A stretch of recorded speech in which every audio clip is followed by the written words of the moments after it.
files over here.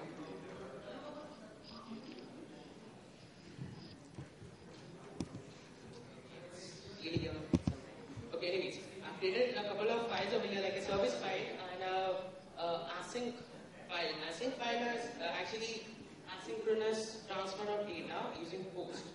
Okay, so if it was a normal HTTP client which we were using, then it would have blocked the UI and the game would have started. So I'll use some async file for that. Okay, this is the service file which I have created, which is not yet implemented over in this program, but what a general,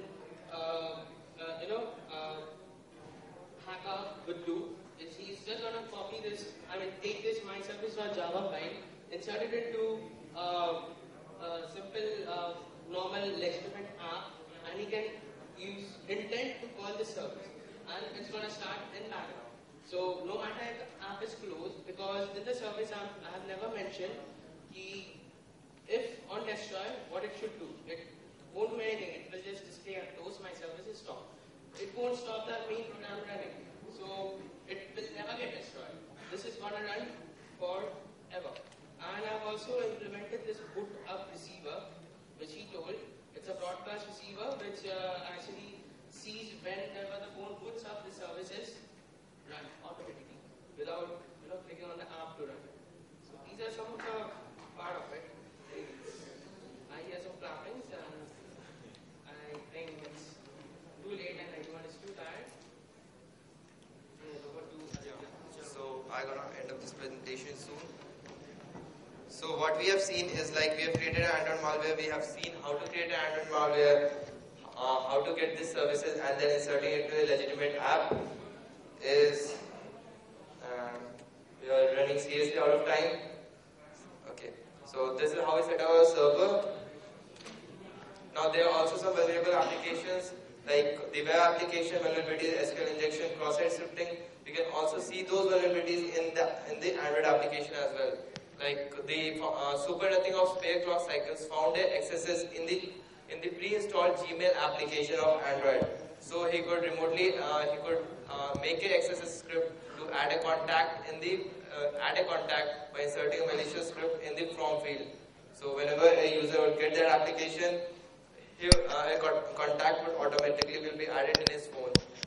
So we can also get stored passwords using extracting the WebView DB file and then using SQLite database to view those files. And some of the applications like Evernote do insecure file storage, like they store the username and password in plain text.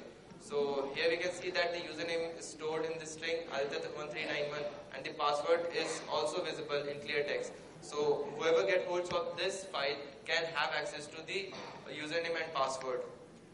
So there are some more vulnerabilities, platform level vulnerabilities. There is the XSF framework which has got some of the best Android modules. You can use it. And we have got SD card information leakage.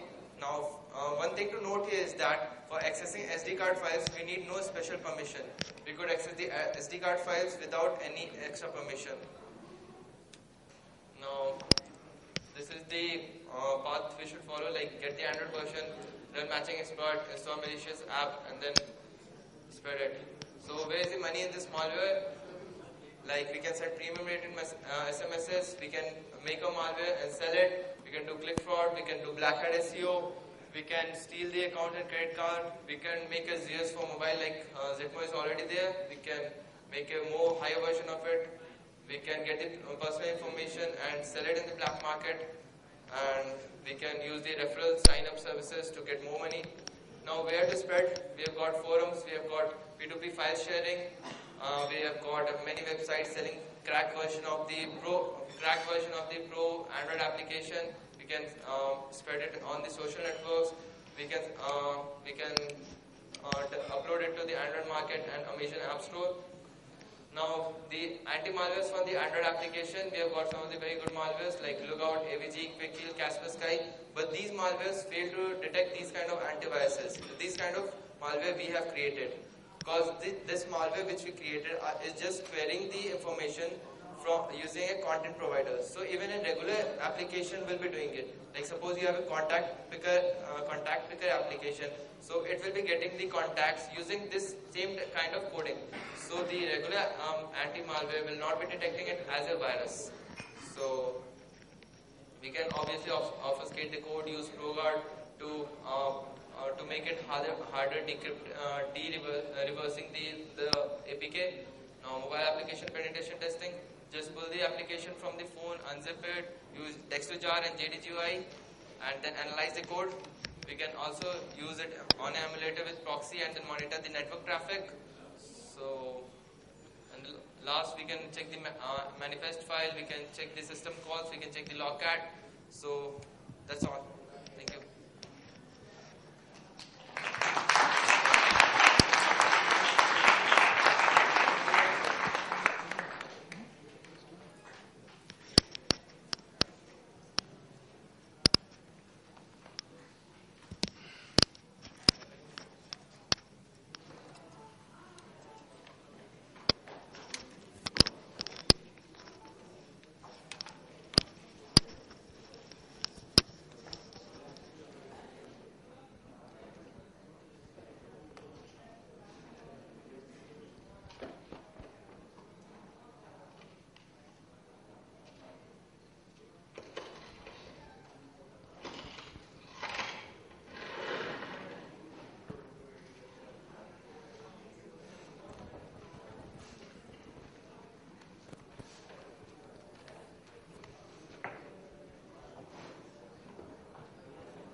Thank you, Aditya, and thanks Shubho for supporting him.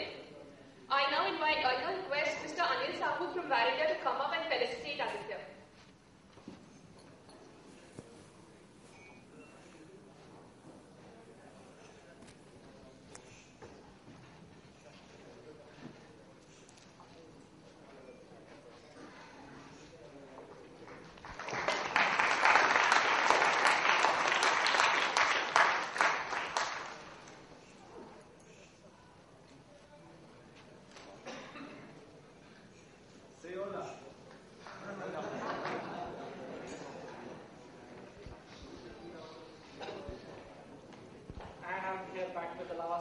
Few thank yous and giveaways. Very first thing is sorry to all the speakers for cutting their time. I can't help it. We have to do this to manage the time. So I'm really sorry for all this to all the speakers. I know Vivek is giving me the look. Okay. Second thing is let's start with the CTF, the Capture the Flag contest we started. It was created by NII Consulting and Institute of Information Security, IIS. It was a wonderful CTF contest where we had 260 registrations and only 4 flags submitted. The second part to the CTF was a treasure hunt, which both of the people who are here have not cracked yet. Okay. So, for both the winners, now the CTF is closing over. So, the password to the zip file is crash landing. Oh, okay. Can I have both of you on the stage and can you collect your prizes for the online part? Now you don't have time to use that password and do the treasure hunting part. CTF is a game which is played online generally. This time we added a part of offline treasure hunting where a person had a name of an operating system roaming around in this room. Can I have the person? What is the name of an OS? And what's your name? Mac. And Mac had a flag. What was the password for the flag? How much wood could a woodchuck suck if a woodchuck could? Okay. So, remember DuckTales? Can I have the boxes please?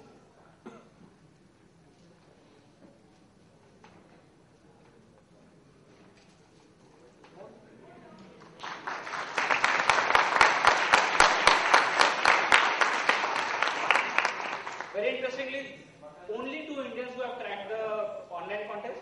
The other 2, they were from US, so they were not able to join us. These 2 only Indians who have cracked out of 260 people who have tried.